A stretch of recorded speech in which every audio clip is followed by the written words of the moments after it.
नमस्कार। आज की बात में आपका स्वागत है। आज मैं आपको बताऊंगा कि दिल्ली और मुंबई में बांग्लादेशी कहां से आते हैं, कैसे इन शहरों में आकर बस जाते हैं और वोटर भी बन जाते हैं।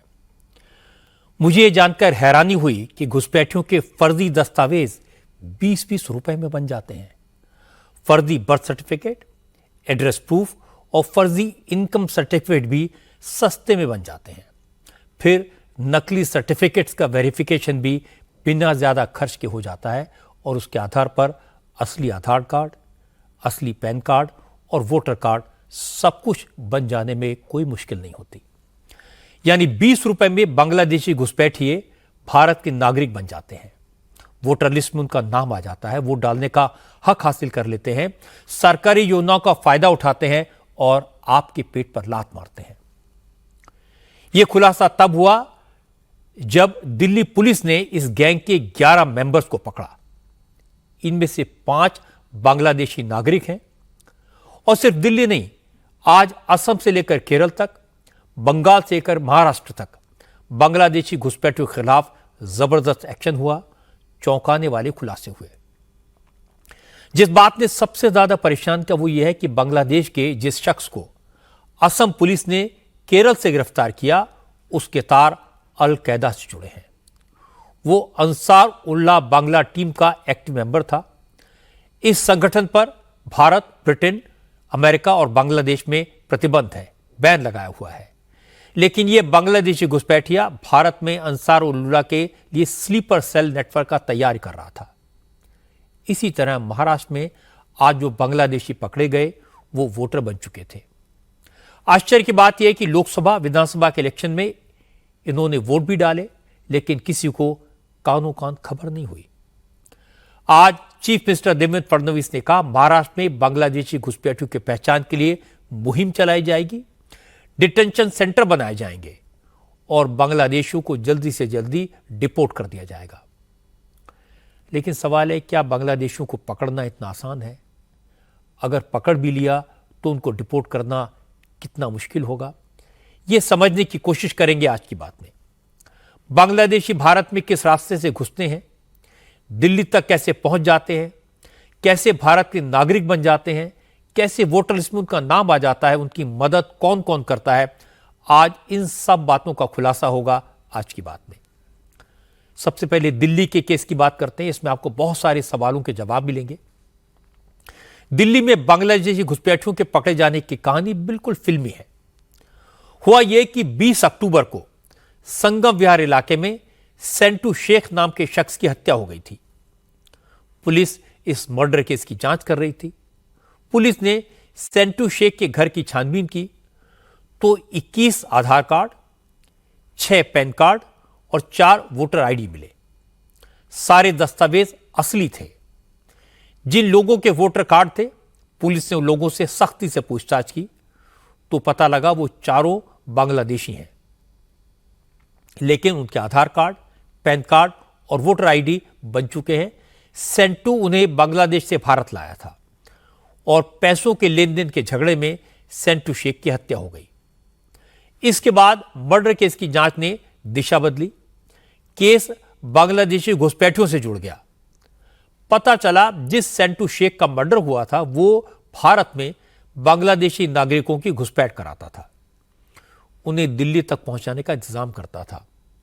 फिर साहिल नाम का शख्स फर्जी दस्तावेज बनाने वाले रैकेट की मदद से उनके सारे डॉक्यूमेंट्स तैयार करवाता था।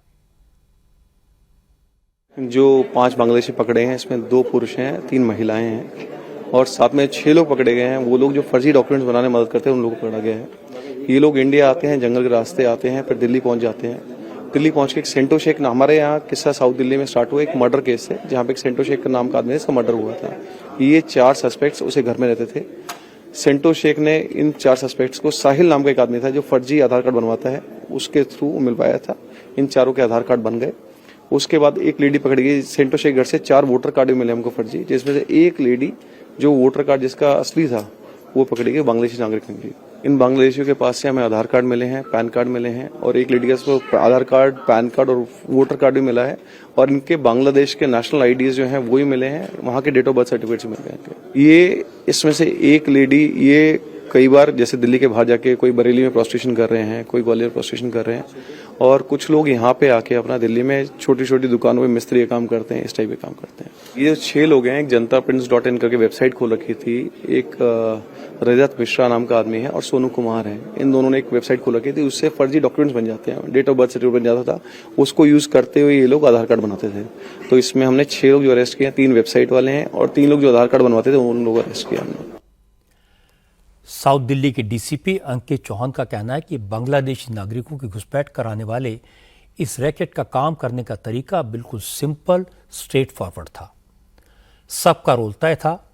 सेंटू शेख बांग्लादेश के लोगों को पश्चिम बंगाल के रास्ते भारत में घुसपैठ कराता था। ये घुसपैठिए पहले बंगाल और झारखंड में जाकर ठहरते थे, वहां से धीरे धीरे करके दिल्ली आते थे। दिल्ली में सेंटू शेख इन सबको साहिल सहगल से मिलवाता था। साहिल पूनम कंप्यूटर सेंटर चलाता है।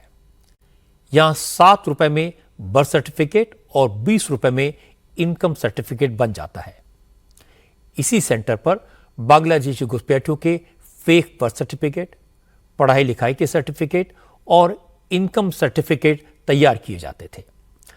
इसके बाद अगला स्टेप होता है आधार कार्ड बनवाने का, और यह काम करता था रंजीत। रंजीत ऑथोराइज आधार सेंटर चलाता है।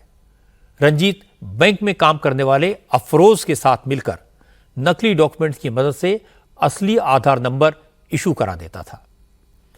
इस रैकेट से रजत मिश्रा नाम का शख्स भी जुड़ा है, जो जनता प्रिंट्स नाम की वेबसाइट चलाता है। अब यह वेबसाइट देखने में हूबहू सरकार की आधार वाली वेबसाइट जैसी लगती है। रजत मिश्रा बांग्लादेशी घुसपैठियों का डेटा फीड करके 20 रुपए में आधार कार्ड का प्रिंट निकालकर दे देता था। आधार कार्ड बनने के बाद बांग्लादेश के इन घुसपैठियों के लिए वोटर कार्ड और पैन कार्ड जैसे डॉक्यूमेंट बनाना कोई मुश्किल काम नहीं था। ये जो वेबसाइट चला रहा है, ये एक रजत मिश्रा नाम का आदमी है जो वेबसाइट चला रहा है। ये 2022 से वेबसाइट चला रहा है। उसकी वेबसाइट कई बार ब्लॉक हो जाती है तो नई वेबसाइट खोल लेता है। उसने अपने जीजा सोनू कुमार के साथ मिलकर इस वेबसाइट को करा गया है। उसमें फर्जी ही डॉक्यूमेंट्स लगते हैं। वो फर्जी डॉक्यूमेंट्स कई जगह ये लोग यूज करते हैं। हमने 2 अभी अकाउंट्स उसमें से देखे हैं, इसमें लगभग हमें 200 के आसपास फर्जी डॉक्यूमेंट्स मिले हैं। उसकी हम तफ्तीश कर रहे हैं कि वो डॉक्यूमेंट्स कहाँ पे यूज हुए हैं, किस ने बना रखे हैं। इनकम प्रूफ या बर्थ सर्टिफिकेट बनते हैं, वो असली होते हैं या वो फेक होते हैं? वो फेक होते हैं, बट उसमें क्या होता है कि इनमें QR कोड का प्रावधान करा हुआ है उन्होंने। एक QR कोड, जैसे ये बर्थ सर्टिफिकेट है, इसमें एक नीचे QR कोड का प्रावधान कर रखा है। QR कोड स्कैन करेंगे तो एक वेबसाइट खुलती है जो कि हूबहू गवर्नमेंट वेबसाइट टाइप लगती है, बट उसका लिंक अलग है। तो लोगों को लगता है कि ऑथेंटिक है, बट ये ऑथेंटिक नहीं है। वो यूनिक नंबर इन्हीं आदमियों की फोटो के साथ होता था, इन्हीं के डॉक्यूमेंट्स लगते थे। वो यूनिक नंबर इन्हीं को ये लोग खुद यूज करते थे उसके नोट। आधार कार्ड मतलब असली होता है? आधार कार्ड असली होता है। ये लोग नकली हैं जो नकली सर्टिफिकेट यूज किए हैं उसमें। इसमें इतनी सारी टेक्निकलिटीज इन्वॉल्व हैं, लेकिन दिल्ली में बांग्लादेशियों का सवाल सिर्फ लीगल और टेक्निकल नहीं है, ये काफी कुछ पॉलिटिकल भी है। बांग्लादेश से आए मुसलमान पहले कांग्रेस का वोट बैंक थे, अब वो आम आदमी पार्टी के साथ हैं। वो 20 रुपए में आधार कार्ड लेकर आए और वोटर कार्ड बनवा लिए। दिल्ली में जब इनकी तलाश शुरू हुई, नाम कटने शुरू हुए, तो आपको याद होगा केजरीवाल ने कई सवाल पूछे थे। उन्होंने पूछा, दिल्ली में बांग्लादेशी कहां से आए? दिल्ली से बांग्लादेश का बॉर्डर नहीं लगता, तो फिर वो दिल्ली तक कैसे पहुंचे? आज डीसीपी अंकित चौहान ने इन सारे सवालों के जवाब दे दिए। अगर 20 रुपए में आधार कार्ड बनेगा तो पुलिस किसी को कैसे गैर कानूनी साबित करेगी? जाहिर है पुलिस को इसमें अच्छी खासी मशक्कत करनी पड़ी।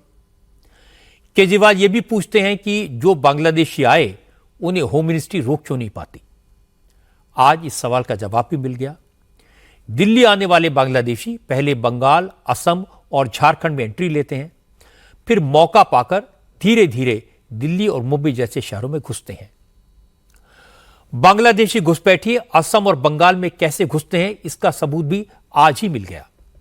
असम और बंगाल की पुलिस ने एक जॉइंट ऑपरेशन में प्रतिबंधित आतंकवादी संगठन अंसारुल्लाह बांग्ला टीम के 8 मेंबर्स को गिरफ्तार किया है। जिन 8 लोगों को पकड़ा गया उनमें शाद राडी उर्फ शाब शेख नाम का एक बांग्लादेशी नागरिक भी मिला। शाब शेख को केरल से गिरफ्तार किया गया। असल में असम पुलिस को खबर मिली थी कि बांग्लादेश से सटे जिलों में अल कायदा से जुड़ा अंसराउल्लाह बंगला टीम का प्रतिबंधित संगठन काफी एक्टिव है। जांच में सामने आया कि इस आतंकवादी संगठन का नेटवर्क बंगाल से लेकर केरल तक फैला है। असम और बंगाल की पुलिस की स्पेशल टास्क फोर्स ने सबसे पहले केरल में रेड करके शाप शेख को पकड़ा। उसके बाद पश्चिम बंगाल के मुर्शिदाबाद से मिनारुल शेख और अब्बास अली को अरेस्ट किया गया। इसी दौरान असम के डुबरी जिले से पुलिस ने इस्लाम मंडल, अब्दुल करीम मंडल, मुजीबुर रहमान, हमीदुल इस्लाम और इनामुल हक नाम के सस्पेक्ट्स को गिरफ्तार किया। ये सब अंसारुल्लाह बांग्लादेश टीम के स्लीपर सेल के तौर पर काम कर रहे थे। इन सब का सरगना बांग्लादेश का रहने वाला शाप शेख था। शाप शेख 10 साल से भारत में रह रहा था, बीच बीच में बांग्लादेश जाता था। पुलिस का दावा है कि शाप शेख अंसारुल्लाह के स्लीपर सेल्स की मदद से भारत में आरएसएस और दूसरे हिंदूवादी संगठनों के नेताओं की हत्या की साजिश रच रहा था। The total number of arrests is 8 and the foreign nationals, the Bangladeshi. हमने कुल 8 लोगों को गिरफ्तार किया है। इनमें से एक बांग्लादेशी नागरिक है जो भारत में स्लीपर सेल तैयार करने के लिए आया था। उसका नाम शाद राडी है। इन सभी ने मुर्शिदाबाद और फलकाटा में कई बैठकें की थी। इनकी बैठकों में केवल विचारधारा की चर्चा नहीं होती थी, ये लोग कई हिंसक घटनाओं को अंजाम देने की साजिशें भी रच रहे थे। वो अपनी गतिविधियां असम, बंगाल और केरल तक चला रहे थे, जहां से आखिरकार उसे गिरफ्तार किया गया। इन सब की प्लानिंग ये थी कि वो सही मौके की तलाश में थे ताकि अपने टारगेट पर निशाना साध सकें और सांप्रदायिक तनाव, हिंसा और अस्थिरता का माहौल बना सकें। बंगाल और असम की पुलिस ने जब रेड की तो कई अहम दस्तावेज और इलेक्ट्रॉनिक एविडेंस मिले। बंगाल पुलिस की स्पेशल टास्क फोर्स के आईजी गौरव शर्मा ने बताया कि टेरर स्लीपर सेल बांग्लादेश और पाकिस्तान के आतंकवादी संगठनों के संपर्क में थे और ये लोग नॉर्थ ईस्ट को देश के बाकी हिस्सों से जोड़ने वाले सिलीगुड़ी कॉरिडोर, जिसे आप चिकन नेक के नाम से जानते हैं, उसे निशाना बनाने की प्लानिंग कर रहे थे। There was an information that Ansarul Bangla team, they were trying to set up certain sleeper cells in the country. Bangladesh का प्रतिबंधित उग्रवादी संगठन अंसारुल्लाह बांग्ला टीम भारत में कुछ स्लीपर सेल बनाने की कोशिश कर रहा था। वो लोग युवाओं को टारगेट कर रहे थे जो युवा सांप्रदायिक तनाव और आर्थिक असमानता के शिकार हैं, उनसे पीड़ित हैं। उनकी नाखुशी का लाभ उठाकर अंसारुल्लाह उन्हें अपनी विचारधारा के साथ जोड़ने की कोशिश कर रहा था। एबीटी के संस्थापक जशीमुद्दीन रहमानी ने भारत में स्लीपर सेल बनाने का जिम्मा अपने खास गुर्गे फरहान इसरार को दिया था। फरहान ने शाद राडी को बंगाल भेजा था ताकि भारत में स्लीपर सेल बनाए जा सके। शाद ने असम, बंगाल और केरल का दौरा किया था। उसे केरल से गिरफ्तार किया गया था। इन गिरफ्तारियों और जब्त हुए सामान से क्लियर है कि जिस तरह से टेरर मॉड्यूल स्थापित किए जा रहे थे तो उनका मकसद देश में उथल पुथल पैदा करना था। वो एक खास विचारधारा के जरिए आतंकवादी हमलों के जरिए अराजकता पैदा करना चाहते थे। उनका टारगेट खासतौर से सिलीगुड़ी कॉरिडोर या चिकन नेक था। मैंने आपको दिल्ली, असम और बंगाल के पुलिस ऑफिसर्स की बात सुनवाई। बांग्लादेशी घुसपैठियों के खिलाफ एक्शन महाराष्ट्र में भी हो रहा है। मुंबई में पुलिस ने मोहिनुद्दीन नाम के शख्स को गिरफ्तार किया है। वो 34 साल पहले बांग्लादेश से आया था। मुंबई में मोहिनुद्दीन ने फर्जी दस्तावेज बनवा लिए और वो भारत का नागरिक बन गया। उसने लोकसभा और विधानसभा के चुनाव में वोट भी डाला। आज चीफ मिनिस्टर देवेंद्र फडणवीस ने कहा, सरकार बांग्लादेशी घुसपैठियों की पहचान के लिए अभियान चलाएगी, डिटेंशन सेंटर बनाएगी और जल्दी से जल्दी बांग्लादेशी घुसपैठियों को डिपोर्ट करने का इंतजाम करेगी। सरकार की भूमिका पक्की है। सरकार का स्टैंड बिल्कुल क्लियर है। ऐसे सभी बांग्लादेशी नागरिक जो भारत में अवैध रूप से रह रहे हैं, उन्हें खोजने और उन्हें डिपोर्ट करना ही सरकार की नीति है और हमने इस काम की शुरुआत भी कर दी है। आमतौर पर देश में जब जब बांग्लादेशी घुसपैठियों की चर्चा होती है तो उसे वोट बैंक की नजर से देखा जाता है, लेकिन इश्यू इससे कहीं बड़ा है और कहीं ज्यादा गंभीर है। आप ये सुनकर हैरान हो जाएंगे कि 20 साल पहले 2004 में भारत सरकार ने पार्लियामेंट में बताया था कि देश में बांग्लादेशी घुसपैठियों की तादाद करीब 2 करोड़ है। उस वक्त दिल्ली में सिर्फ 6 लाख बांग्लादेशी घुसपैठियों के होने की बात कही गई थी। फिर 2013 में यूपी की सरकार ने भी इसी तरह के फिगर्स दिए, लेकिन कभी भी बांग्लादेशी घुसपैठियों की पहचान करने, उन्हें पकड़कर वापस भेजने की गंभीर कोशिश नहीं हुई। पिछले कुछ साल में मुद्दा उठा, अब एक्शन हो रहा है, लेकिन मुश्किल है कि बांग्लादेशी जितनी आसानी से हमारे देश में घुस आते हैं, उन्हें वापस निकालना उतना ही कठिन है, क्योंकि किसी को विदेशी साबित करना जांच एजेंसियों का काम है। घुसपैठियों के डॉक्यूमेंट तो होते नहीं जिससे उन्हें आसानी से घुसपैठिया साबित कर जा सके। इस चक्कर में सालों साल केस चलते रहते हैं। मुंबई में पिछले 3 साल में 686 बांग्लादेशी पकड़े गए, लेकिन सिर्फ 222 को डिपोर्ट किया जा सका। बाकी केस अभी भी अदालतों में चल रहे हैं। बांग्लादेशी घुसपैठिए भारत में आकर बस जाते हैं, भारत के लोगों का हक मारते हैं। इनमें से बहुत सारे क्रिमिनल एक्टिविटीज में शामिल हो जाते हैं। चूंकि उनका कोई रिकॉर्ड पुलिस के पास नहीं होता, इसलिए आसानी से पकड़े नहीं जाते।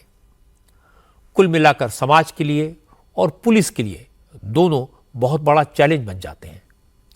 इसलिए मुझे लगता है कि घुसपैठियों के मुद्दे पर सियासत करने के बजाय सभी पार्टियों को, सभी नेताओं को साथ आना चाहिए।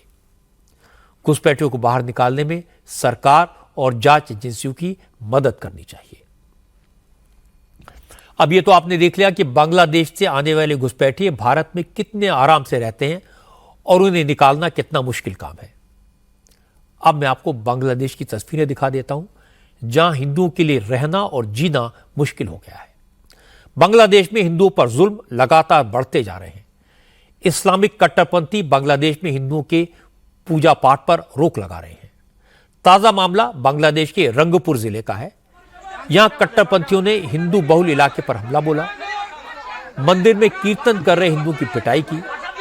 क्योंकि इस इलाके में हिंदू मंदिर में इकट्ठे होकर भजन कीर्तन कर रहे थे, कट्टरपंथियों ने धमकी दी थी मंदिर की घंटियों की आवाज और कीर्तन की धुन मंदिर के बाहर सुनाई नहीं पड़नी चाहिए। जैसे ही मंदिर में कीर्तन शुरू हुआ, हमला हो गया। भक्तों के साथ जमकर मारपीट हुई और कीर्तन बंद करा दिया गया। इस्लामिक कट्टरपंथियों का कहना है कि हिंदुओं के कीर्तन भजन से उनकी नमाज में खलल पड़ रहा था और हिंदू ऐसा नहीं कर सकते क्योंकि बांग्लादेश एक इस्लामिक मुल्क है।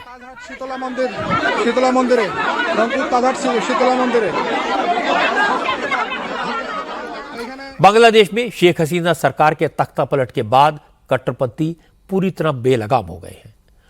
वो हिंदुओं के अलावा उन लोगों को भी निशाना बना रहे हैं जिनका सम्मान शेख हसीना की सरकार ने किया था। इस्लामिक कट्टरपंथी 1971 में बांग्लादेश की आजादी की लड़ाई में हिस्सा लेने वाले मुक्ति योद्धाओं को भी नहीं बख्श रहे। कोमिला जिले में जमात इस्लामी के मेंबर्स ने एक मुक्ति योद्धा अब्दुल हई कानू से बदसलूकी की, उनको जूतों की माला पहनाई, उनसे हाथ जोड़कर माफी मंगवाई। उसके बाद अब्दुल हई कानू को गांव छोड़कर जाने का फरमान सुना दिया गया। अब्दुल हई कानू का नाम बांग्लादेश में बड़े आदर के साथ लिया जाता है। उन्हें पाकिस्तान के साथ युद्ध में अदम साहस और बहादुरी के लिए देश के चौथे सबसे बड़े सम्मान से नवाजा गया था। लेकिन अब कट्टरपंथी कानू को देशद्रोही करार दे रहे हैं। कुछ कट्टरपंथी कानू के घर के बाहर जमा हुए, अब्दुल हई कानू को घर के बाहर बुलाया, जूते की माला पहनाई और धमकी दी, अगर जिंदा रहना चाहते हो तो गांव छोड़कर चले जाओ। देश की आजादी के लिए लड़ने वाले अब्दुल हुई कानू को अपना घर छोड़ना पड़ा। उन्होंने जमात इस्लामी के गुंडों के खिलाफ पुलिस में शिकायत भी दी, लेकिन पुलिस ने कोई एक्शन नहीं लिया और एक्शन होगा भी नहीं, क्योंकि मोहम्मद यूनुस की सरकार ने कह दिया है कि अब्दुल हई कानू पर कई मुकदमे हैं और इसीलिए वो अपने सियासी विरोधियों को टारगेट कर रहे हैं। अब्दुल हई कानू को जूतों की माला पहनाई गई, उन्हें धमकी दी गई, गालियां दी गई, इसकी वीडियोस हैं। और बांग्लादेश की सरकार कह रही है कि कानू अपने विरोधियों पर झूठे इल्जाम लगा रहे हैं। हकीकत यह है कि बांग्लादेश में मोहम्मद यूनुस की सरकार ने इस्लामिक कट्टरपंथियों को खुली छूट दी हुई है। कट्टरपंथी अपने सियासी विरोधियों को, खासतौर पर हिंदुओं को टारगेट कर रहे हैं। बांग्लादेश के हालात पर दुनिया के कई मुल्कों ने चिंता भी जताई है। अमेरिका ने साफ साफ कहा कि बांग्लादेश की सरकार हिंदुओं की हिफाजत करे। अमेरिका के national security adviser Jack Sullivan ने बांग्लादेश की अंतरिम सरकार के मुखिया मोहम्मद यूनुस से फोन पर बात की और उनसे कहा वो अपनी जिम्मेदारी ईमानदारी से निभाएं, कट्टरपंथियों पर लगाम लगाएं, हिंदुओं की रक्षा करें। अब उम्मीद तो है कि अमेरिका के सख्त रुख के बाद मोहम्मद यूनुस की सरकार का रवैया बदलेगा। आगे बढ़ते हैं। आज ये क्लियर हो गया कि तेलंगाना में रेवंत रेड्डी की सरकार सुपरस्टार अल्लू अर्जुन को जानबूझकर जलील करना चाहती है। आज हैदराबाद पुलिस ने अल्लू अर्जुन को करीब 3.5 घंटे तक पुलिस स्टेशन में बिठाए रखा और थाने से यह कहकर वापस भेजा कि जरूरत पड़ेगी तो कल फिर हाजिरी देनी होगी, पूछताछ के लिए फिर पुलिस स्टेशन आना पड़ेगा। इसलिए अल्लू अर्जुन अपना टाइम खाली रखें। अल्लू अर्जुन को कल रात हैदराबाद पुलिस की तरफ से नोटिस भेजा गया। सुबह 11 बजे थाने में पेश होने का हुक्म जारी हुआ। पुलिस के नोटिस में कहा गया कि 4 दिसंबर को संध्या थिएटर में पुष्पा 2 की स्क्रीनिंग के दौरान जो भगदड़ मची थी उस केस में पूछताछ की जानी है।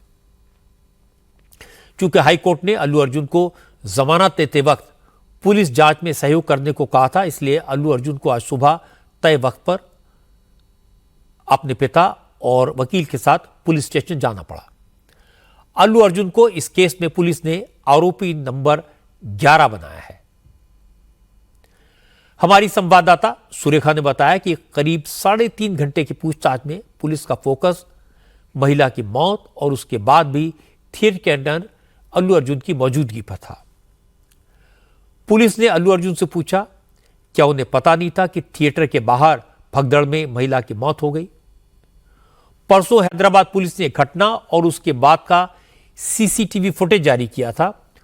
उसी आधार पर आज अल्लू अर्जुन से यह भी पूछा गया कि जब रात को पुलिस ने उन्हें घटना के बारे में बता दिया था तो उन्होंने ये क्यों कहा था कि महिला की मौत के बारे में उन्हें अगले दिन पता चला। पुलिस ने अल्लू अर्जुन से 4 दिसंबर को रात 9:30 बजे से 11:30 बजे तक क्या हुआ, किस वक्त उन्हें भगदड़ के बारे में पता चला, महिला की मौत की जानकारी उन्हें कब मिली, उसके बाद उन्होंने क्या किया, ये सारे सवाल पूछे।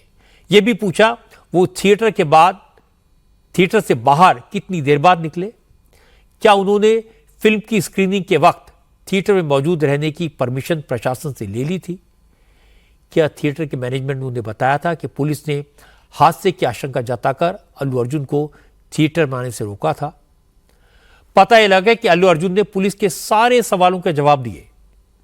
क्योंकि पुलिस बार बार यही इल्जाम लगा रही है कि अल्लू अर्जुन को थिएटर में आने से मना किया गया था, लेकिन इसके बाद भी अल्लू अर्जुन वहां पहुंचे, इसकी भीड़ बढ़ी और हालात बिगड़े। लेकिन अल्लू अर्जुन एक बार नहीं कई बार कह चुके हैं कि उन्हें एडमिनिस्ट्रेटिव फैसलों के बारे में जानकारी नहीं है, लेकिन वो तो सिर्फ फिल्म पर लोगों का रिएक्शन देखने के लिए थिएटर गए थे। वहां जो हादसा हुआ वो दुखद है, दुर्भाग्यपूर्ण है, लेकिन इसमें उनकी कोई गलती नहीं है। And there was a lot of crowd, and it was no road show, it was no procession. It's just crowd outside the theater, right outside the theater, just a couple of maybe meters and yards outside the theater. I just wave my hands because that's the respect when hundreds of people come to see you. It's my basic respect that I wave my hands, and only it comes to a point where your car cannot move, and that's when you get up and you wave your hands, because all the bouncers, management, police, a lot of people say, sir, when you wave your hand is when they all cool off and they go. This happens to every celebrity, every leader. I have not even seen my own film. It's 3 years. I've done this one film, and it's extremely important. I see the film in the theaters and understand the pulse of the film. It's my biggest education. It's my biggest investment. And I have not seen this film in the theaters. My own film. I've been 15 days. I've been sitting in this room, in this garden, just, in a very low point. When the entire country is celebrating, I'm actually in a low point. Sitting here all alone, feeling, shit, this shouldn't have happened this way, but it is what it is. It's nature. We have to accept it. On top of that, if there's false allegations falling on you, saying this is your character assassination, that is not done. This is a point, I'm not against anyone personally, but I'm here to put my foot down and say, I have not said anything like that. It is purely 100% false. 100% false. 100. Superstar Allu Arjun के साथ जिस तरह का सलूक किया जा रहा है, पुलिस उन्हें जिस अंदाज में एक अपराधी की तरह ट्रीट कर रही है, इसका विरोध भी हो रहा है। राजनीतिक दलों के नेता इस मुद्दे पर बटे हुए हैं। बीजेपी ने अल्लू अर्जुन के साथ सहानुभूति जताई। रेवंत रेड्डी की सरकार पर अल्लू अर्जुन के साथ क्रिमिनल जैसा सलूक करने का इल्जाम लगाया। Former central minister Rajeev Chandrasekhar ने कहा, अल्लू अर्जुन के खिलाफ जिस तरह तेलंगाना के मुख्यमंत्री रेवंत रेड्डी और अकबरुद्दीन ओवैसी एक साथ आ गए हैं, उससे लग रहा है कुछ न कुछ गड़बड़ तो है। राजीव चंद्रशेखर ने कहा, कई नेताओं ने फिल्म स्टार्स को परेशान करके एक्सटॉर्शन को अपना धंधा बना लिया है। The way that the Chief Minister of Telangana, Telangana के मुख्यमंत्री रेवंत रेड्डी और हमेशा विवादों में रहने वाले विधायक अकबरुद्दीन ओवैसी जिस तरह अल्लू अर्जुन को टारगेट कर रहे हैं, उसे देखकर इस केस पर संदेह पैदा हो रहा है। मुझे इसमें कई चीजें संदेहास्पद लग रही हैं। मुझे लगता है कि उनकी नीयत कुछ और है। कई नेताओं ने वसूली को अपना धंधा बना लिया है।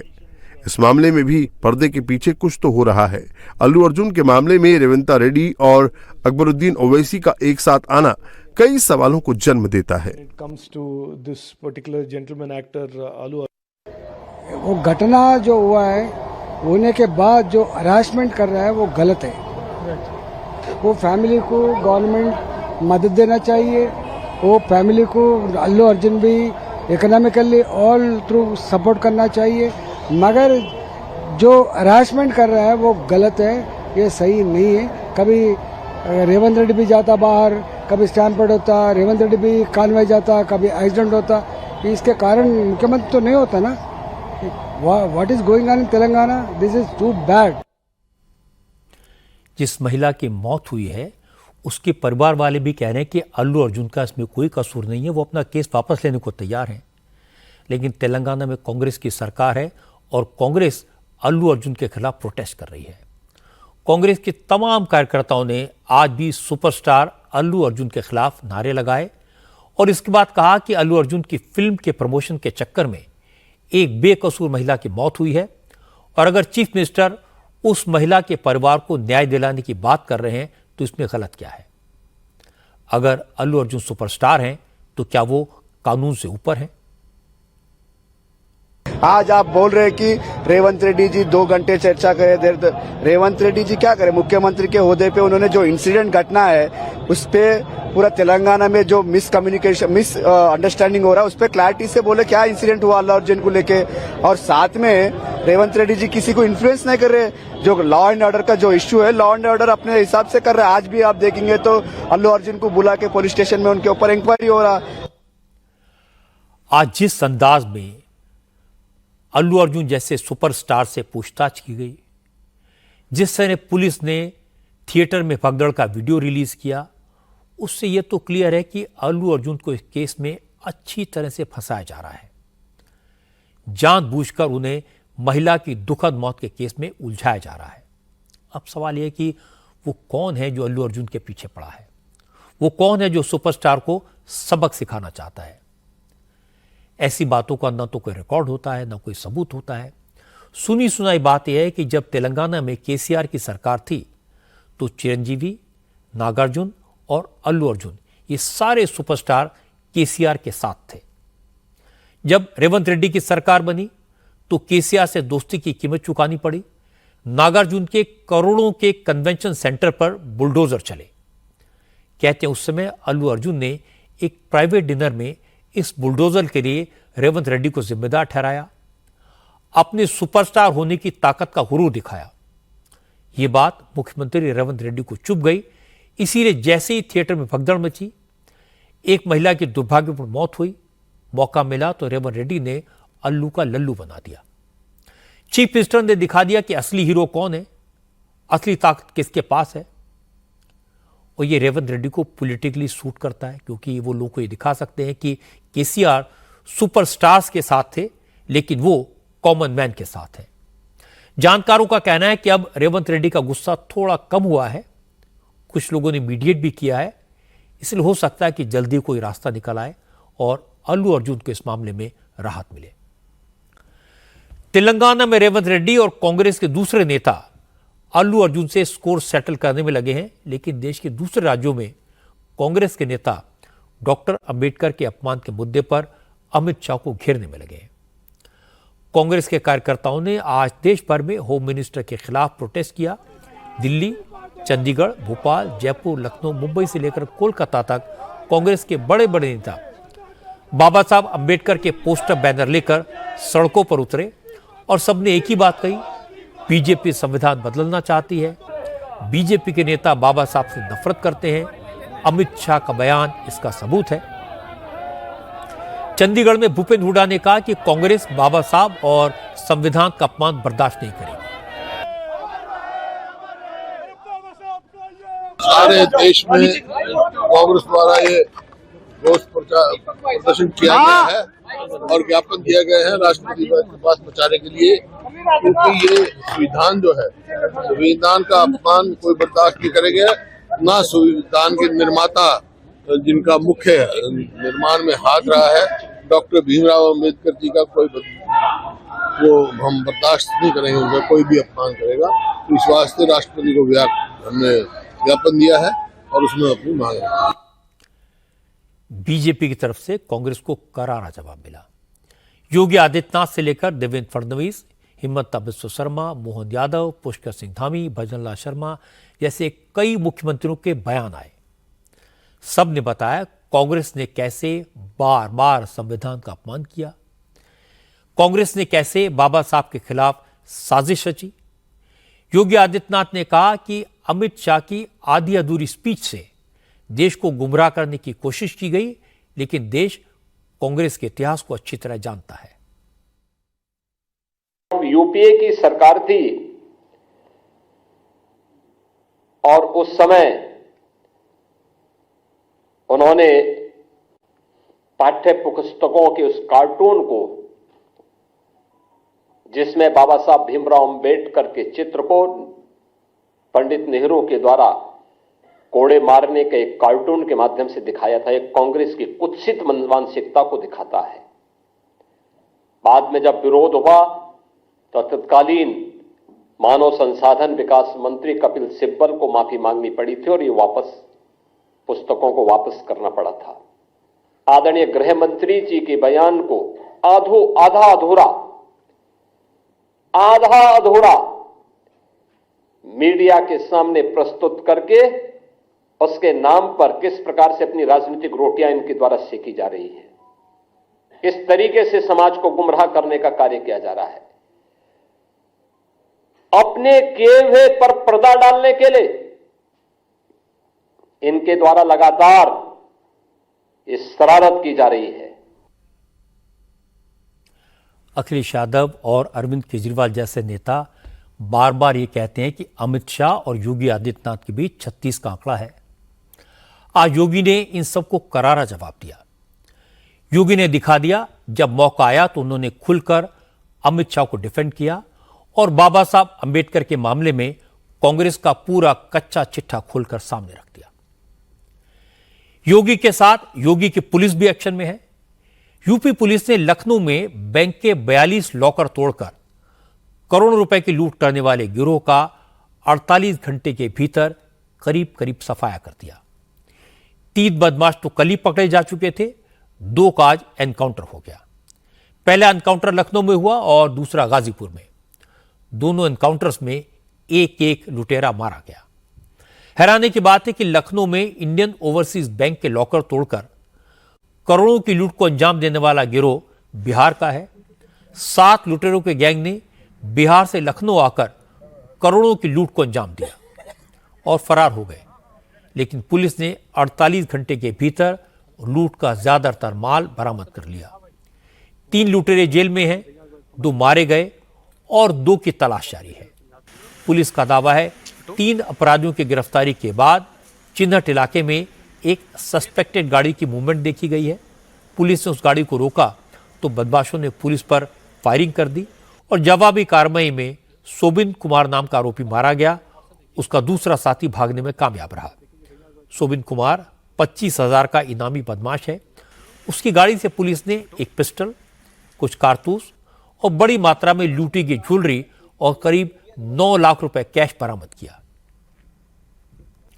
बैंक में लूट के केस में दूसरा एनकाउंटर लखनऊ से 350 किलोमीटर दूर गाजीपुर में हुआ।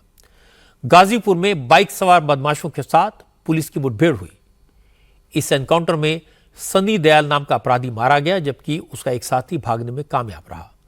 पुलिस को सनी दयाल के कब्जे से 32 बोर की एक पिस्टल, चांदी के जेवर और 35,000 रुपए कैश मिले। अब इस मामले में सिर्फ 2 लुटेरे फरार हैं। पुलिस ने उनकी भी पहचान कर ली है। उनके नाम मिथुन बिंद और विपिन कुमार हैं। पुलिस का दावा है कि इस मामले में अब तक करीब 5 करोड़ रुपए के सोने के जेवर और करीब 12 लाख रुपए कैश बरामद हो चुका है। जो 2 अपराधी फरार हैं उन्हें भी जल्दी ही पकड़ लिया जाएगा। आप लोगों को बताया था कि इस घटना में लगभग 7 लड़के थे इसमें, तो 7 में से 3 कल अकाउंट पार हो गए थे। आज एक पुलिस के साथ मुठभेड़ में जो है एक लड़के की मृत्यु हुई है और साथ ही साथ जो गाजीपुर पुलिस है उनके द्वारा भी जो है, क्योंकि ये कल सुबह जब भागने की कोशिश किए थे तो कोई एक जो 2-3 लड़के थे इनकी उस साइड में निकल गए थे, तो वहाँ भी वो गाजीपुर पुलिस ने भी जो है उनके साथ एक मुठभेड़ हुई है। तो उसमें भी एक लड़का जो है उसको सनी दयाल लड़का जो है उसको उसकी वहाँ उसमें मृत्यु हुई है। तो इस तरीके से देखिए 5 लोग जो हैं वो अकाउंट पार हो गए हैं 7 में से। जो मतलब प्रथम दृष्टिया जो नेम जिनके नाम आए थे, अब 2 लड़के और बचे हैं इसमें और हमारी टीमें लगी हुई हैं उनकी भी गिरफ्तारी में। वैसे लखनऊ में जिस तरह से बैंक के लॉकर्स तोड़े गए, लॉकर्स में रखे गहने और कैश लेकर लुटेरे फरार हो गए और किसी को कानो कान खबर नहीं हुई, ये काफी हैरानी की बात है। पुलिस जांच में पता चला कि लुटेरे बिहार से आए थे, कई दिन से बैंक की रैकी कर रहे थे। उन्हें मालूम था लॉकर्स कहाँ हैं, किस तरफ से दीवार में छेद करके लॉकर्स तक पहुंचा जा सकता है, सीसीटीवी कहां कहां लगे हैं। अपराधियों ने बड़ी चालाकी से अपना काम किया, लेकिन बैंक की सिक्योरिटी पूरी तरह नाकाम थी। बैंक में न तो सिक्योरिटी गार्ड था, न अलार्म बजा, लॉकर्स काटे गए तो किसी तरह का सायरन नहीं बजा। बैंक के मैनेजमेंट ने सुरक्षा के इंतजाम क्यों नहीं किए, इसकी भी जांच होनी चाहिए।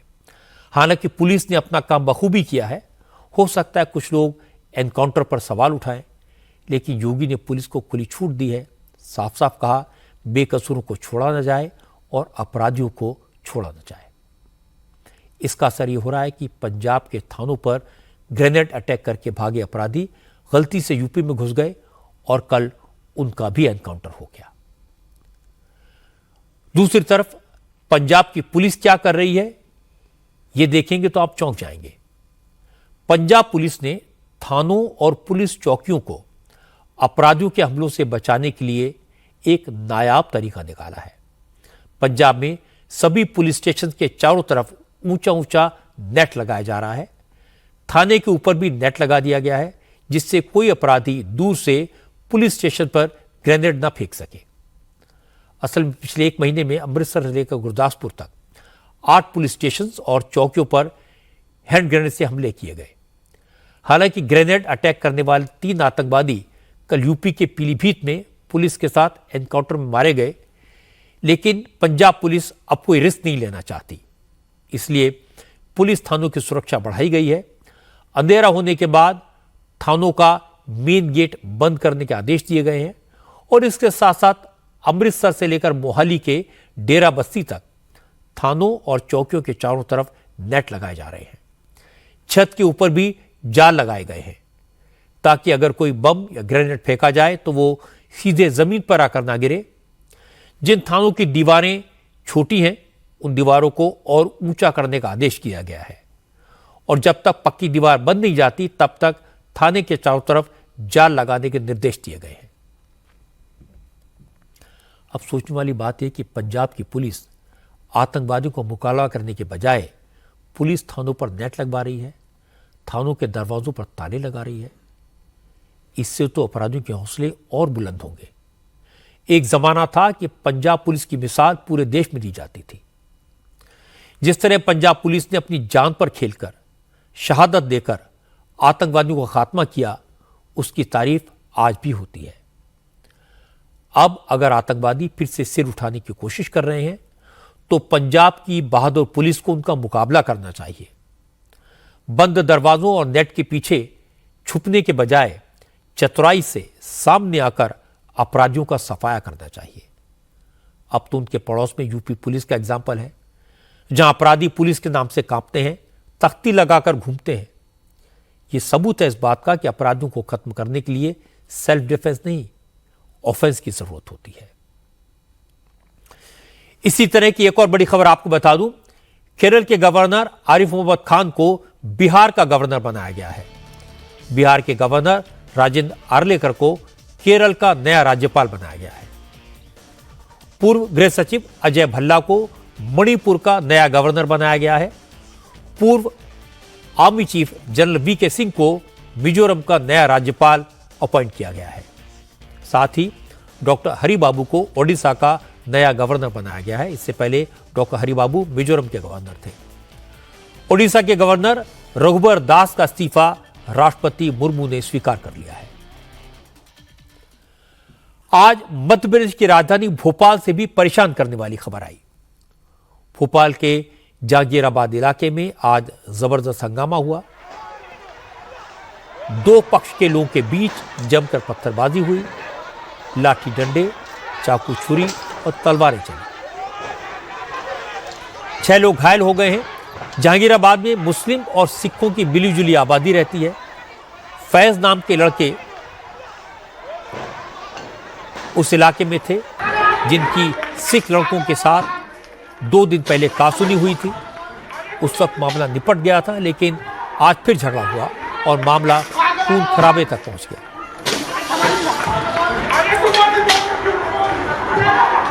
पता ही चला कि 2 दिन पहले सिखों की बस्ती के बीच से फैज नाम का लड़का बाइक पर बहुत स्पीड से निकला।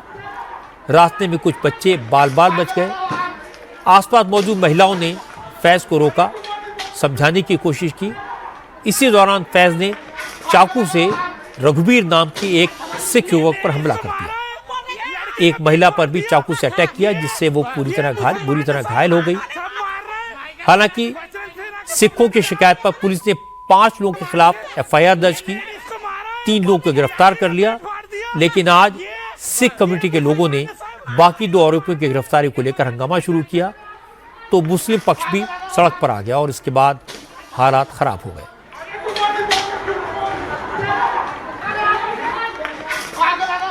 हमले में जो सिख नौजवान घायल हुआ है उसको 30 टांके लगे हैं। उसने नई बात बताई। रघुबीर सिंह ने कहा कि फैज ने उसकी दुकान किराए पर ले रखी है, लेकिन किराया नहीं देता। जब उसने किराया मांगा तो फैज के भाई ने उससे झगड़ा किया। फिर फैज ने जानबूझकर एक बच्ची को बाइक से कुचलने की कोशिश की।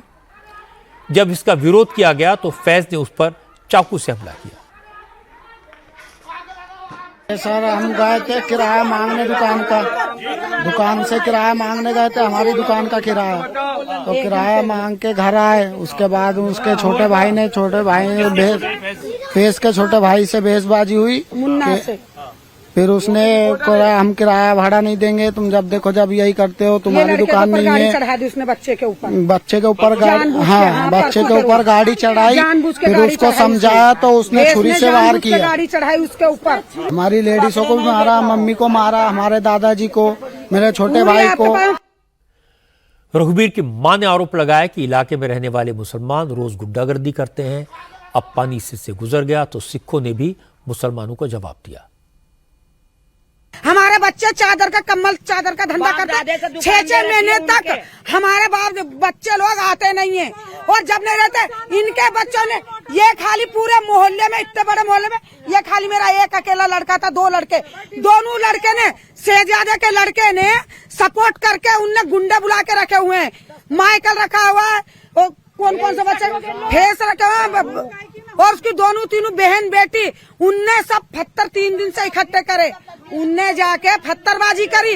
जब सामने वाला पत्थरबाजी करेगा तो हम कैसे चुप बैठेंगे? हम तो लट तलवार घुमाएंगे ही। अच्छा, ये चीरे मार दिए, ऐसी छिड़वारी अगर पेट में लग जाती तो हम क्या करते किसी का? लेकिन मुस्लिम पक्ष का कहना है कि जहांगीराबाद में रहने वाले सिख रोज रोज झगड़ा करते हैं, आपसी झगड़ों को मजहब से जोड़ देते हैं, मुसलमानों को घर खाली कराने की धमकी देते हैं, इसलिए इस तरह के हालात बने हैं। फैज मुन्ना से कोई लड़ाई हुई थी इनकी कोई बात को लेकर, लेकिन इन लोगों ने फैज और सरदारों की, तो इन लोगों की लड़ाई हुई कोई विवाद को लेकर, कोई बच्चे के पीछे गाड़ी स्पीड से जा रहा। एक तो इन लोगों ने पूरी जगह घेर के रखी है, पूरे सरदारों ने, कोई निकलता है तो उनको निकलने नहीं देते। वहाँ अलग हो रहा है, वहाँ छुरी तलवारें अलग बन रही है, हर चीज बंदूकें बेच रहा है, निकलने नहीं देते, पुलिस कोई कार्रवाई नहीं कर रही। ये हमारे घर में घुसे थे भाई, माइकल जबरदस्ती अली डालना, पूरा मोहल्ला खाली करवाएंगे, मुसलमानों से खाली करवाएंगे, मुसलमान यहाँ नहीं रहेगा और कोई निकलने नहीं देते, छुरी तलवारें, दारू पी पी के गदर करते हैं। मेरी माँ हार्ट पेशेंट है, उनके सर में चोट आई है, एक बहन के उसमें सर में चोट आई है। माइकल को जो तलवार मारी जा रही है, जो माइकल इस केस में है ही नहीं, उसको फंसाया जा रही है, माइकल जा रही है, उसका कोई सिरवैज नहीं है। अगर हम बोल रहे हैं माइकल है तो आपके पास कोई प्रूफ हो तो वो बताओ, जिसमें कोई वो बात ही नहीं हुई, उससे तो माइकल का जबरदस्ती फंसाया जा रही है, उसका नाम लिया जा रही है। माइकल इस केस में है ही नहीं, और माइकल को इन लोगों ने सुबह गाड़ी लेके जा रही था तो घेर लिया वहाँ पर। मैंने आपको दोनों पक्षों की बात सुनाई ताकि समझ में आ जाए कि झगड़ा कितना लोकल है। हालात बिगड़ते इससे पहले ही पुलिस मौके पर पहुंच गई। अच्छी बात यह कि अब स्थिति शांतिपूर्ण है। भोपाल के additional police commissioner Awadhesh Goswami ने कहा, 2 दिन पहले जो घटना हुई थी उस पर पुलिस ने एक्शन लिया है, लेकिन आज जिन लोगों ने कानून हाथ में लिया उनके खिलाफ कार्रवाई जरूर होगी। 2 दिन पहले एक झगड़ा हुआ था यहीं इसी मोहल्ले में, उसमें जो पक्ष एग्रेसिव था उनमें से 5 लोग थे, उनमें से 3 लोगों की गिरफ्तारी हो चुकी थी, 2 की अरेस्ट शेष थी। उनमें से एक व्यक्ति जो गिरफ्तार नहीं हुआ था, उसकी मौजूदगी को लेकर यहाँ पे 2 पक्षों में विवाद हुआ और एक अग्रेसिव पार्टी जो पिछले झगड़े में पीड़ित पक्ष था उनके द्वारा कुछ पथराव किया गया है। 5 लोगों के खिलाफ मामला दर्ज किया गया था, 3 की तत्काल गिरफ्तारी हो गई थी, 2 को आज पकड़ लिया गया है। सभी 5 लोगों की गिरफ्तारी हो चुकी है, लेकिन उसी विवाद को लेके आज जो है पुनः फिर माहौल बिगाड़ने का प्रयास किया गया है, तो उनको चिन्हित किया जा रहा है, उनके विरुद्ध प्रभावी कार्रवाई की जाएगी। सारे पक्षों की बात सुनने के बाद ये तो क्लियर है कि मामला आपसी विवाद का है, झगड़ा दुकान के मालिक और किराएदार का है, लेकिन इसे 2 समुदायों के बीच झगड़े का रंग दे दिया गया, इसीलिए माहौल इतना खराब हुआ। ये ठीक नहीं है। इस तरह के छोटे छोटे मामले कई बार बड़े बन जाते हैं, फिर हालात को संभालना मुश्किल हो जाता है। इसलिए लोगों को भी पूरी हकीकत जाने समझे बगैर ऐसे मामलों में नहीं कूदना चाहिए। आजकल सोशल मीडिया का ज़माना है, छोटी सी बात दूर तक जाती है और गलतफहमियां पैदा होती हैं।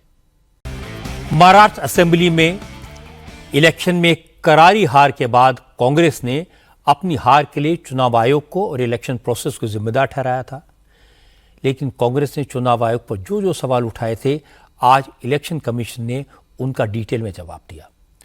कांग्रेस ने 20 पेज की शिकायत भेजी थी, आज इलेक्शन कमीशन ने 66 पन्नों का जवाब भेज दिया। कांग्रेस का सबसे बड़ा इल्जाम था कि महाराष्ट्र में इलेक्शन से पहले 50 विधानसभा सीटों पर वोटर लिस्ट में 50,000 नए वोटर्स के नाम जोड़े गए और इनमें से 47 सीटों पर महायुति को जीत मिली, कांग्रेस की हार हुई। लेकिन चुनाव आयोग ने कांग्रेस के इस आरोप को सरासर गलत बताया। इलेक्शन कमीशन की तरफ से कहा गया कि जुलाई से नवंबर के बीच सिर्फ 6 विधानसभा सीटों की वोटर लिस्ट में पूरी जांच पड़ताल के बाद नए नाम जोड़े गए। इसलिए नए वोटर्स की वजह से 47 सीटों पर महायुति की जीत कैसे हो सकती है। कांग्रेस का दूसरा आरोप यह था कि वोटिंग कम होने के बावजूद वोट परसेंटेज ज्यादा दिखाया गया। वोटर टर्नआउट में आखिरी वक्त में बदलाव कराया गया। इस पर इलेक्शन कमीशन ने जवाब दिया कि वोटर टर्नआउट में बदलाव असंभव है, इम्पॉसिबल है। मतदान खत्म होने के बाद पोलिंग बूथ पर मौजूद उम्मीदवारों के एजेंट्स के सामने वोटिंग परसेंटेज का आंकड़ा फॉर्म 17C में दर्ज किया जाता है। उस फॉर्म पर सभी पार्टियों के प्रतिनिधियों के साइन होते हैं। इसलिए चुनाव आयोग पर सवाल उठाने से पहले कांग्रेस को फॉर्म 70C के आंकड़ों का मिलान कर लेना चाहिए था। इलेक्शन कमीशन का अब तक का रिकॉर्ड तो यह है कि उस पर जो भी इल्जाम लगे हैं उनका चुनाव आयोग ने सबूतों के साथ पॉइंटेड और कन्विंसिंग जवाब दिया है। महाराष्ट्र के मामले में चुनाव आयोग ने साबित कर दिया कि ना तो चुनाव से पहले वोटर लिस्ट में किसी का नाम जोड़ा जा सकता है और ना ही पोलिंग के बाद वोट पढ़ाए जा सकते हैं। दोनों का प्रोसीजर फुल प्रूफ है। लेकिन इसका मतलब यह नहीं है कि अब हमारे नेतागण इलेक्शन कमीशन पर आरोप लगाना बंद कर देंगे। आरोप लगते रहेंगे, इलेक्शन कमीशन को बार बार सफाई देनी पड़ेगी। हर चुनाव के बाद चुनाव आयोग को सीता माता की तरह अग्नि परीक्षा से गुजरना होगा, बार बार सवालों का जवाब देना होगा। दिल्ली हाईकोर्ट ने आज एक बड़ा फैसला किया। यह फैसला रेप विक्टिम्स और एसिड अटैक सर्वाइवर्स की मदद के लिए है। हाईकोर्ट ने कहा, अगर कोई रेप विक्टिम या एसिड अटैक से पीड़ित लड़की किसी हॉस्पिटल में पहुंचती है तो उसे बिना देरी के मुफ्त इलाज देना कंपलसरी है। कोर्ट ने कहा, रेप विक्टिम या एसिड अटैक से घायल लड़की का आई कार्ड देखना, पुलिस को बुलाना, कानूनी खाना पूर्ति करना, ये सब जरूरी नहीं है। सबसे पहले विक्टिम को अच्छे से अच्छा और मुफ्त इलाज दिया जाए। कोर्ट ने कहा कि हॉस्पिटल सरकारी हो, प्राइवेट हो, सबकी जिम्मेदारी बनती है कि वो रेप पीड़ितों को फ्री और तुरंत मेडिकल हेल्प मुहैया करवाएं। अगर कोई ऐसा करने से इनकार करता है तो इसे अपराध माना जाएगा। हाईकोर्ट ने क्लियर किया कि सभी तरह के फर्स्ट एड, सभी तरह के मेडिकल टेस्ट और सर्जरी इलाज के दायरे में आती है। इसमें विक्टिम और परिवार वालों की काउंसलिंग भी शामिल है। हॉस्पिटल के एंट्री गेट, काउंटर और हॉस्पिटल में सभी जगहों पर इस तरह के बोर्ड होने चाहिए कि रेप विक्टिम और एसिड अटैक सर्वाइवर का इलाज मुफ्त होगा। समाज का सबसे दुखद पहलू यह है कि आज भी बलात्कार होते हैं, लड़कियों पर एसिड फेंका जाता है और ऐसे अपराधों पर रोक लगाने में हम सब पूरी तरह नाकाम रहे हैं। इसीलिए हाईकोर्ट को मजबूरी में यह फैसला लेना पड़ा कि रेप विक्टिम या एसिड अटैक के विक्टिम जब हॉस्पिटल पहुंचे तो उनका तुरंत इलाज हो, फ्री में इलाज हो।